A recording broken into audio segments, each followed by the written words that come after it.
अच्युतं केशवं रामनारायणं कृष्णदामोदरं वासुदेवं हरिं श्रीधरं माधवं गोपिकावल्लभं जानकीनायकं रामचन्द्रं भजे।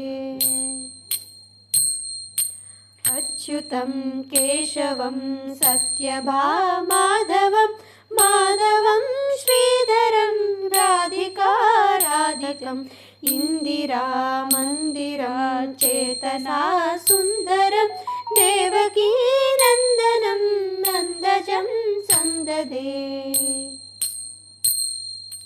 विष्णवे जिष्णवे शङ्किने चक्रिणे रुक्मिणी रागिणी जानकी जानये वल्लभी वल्लभायार्चितायात्मने कंसविध्वंसिने वंशिने ते नमः।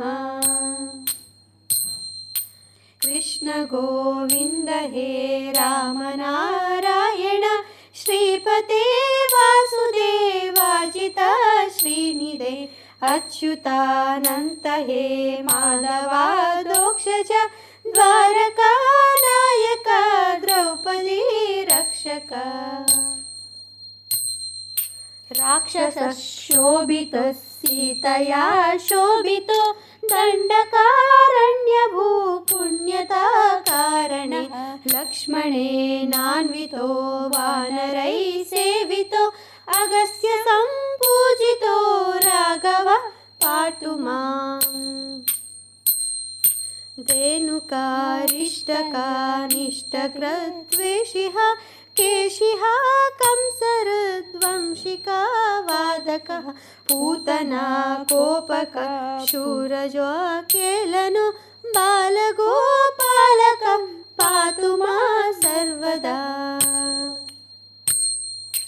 विद्युदुज्योतवत् प्रस्फुराद्वस्वसं प्रवरिदोत्वोतवत् प्रोल्लसा विग्रहं वन्यया मालया शोभितोरस्थलं लोहिताङ्घ्रिद्वयं वारिजाक्षं भजे।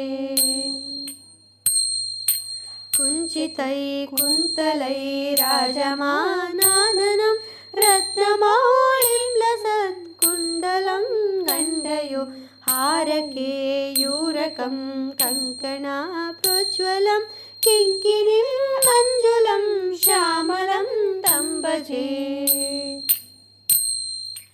अच्युतस्याष्टकं यः पठेद्विस्मृतं प्रेमतः प्रत्यहं पुरुषं सस्पृहं वृत्तता सुन्दरं कर्तृविश्वम्भरं तस्य वस्यो हरिर्जायते सत्वरम्।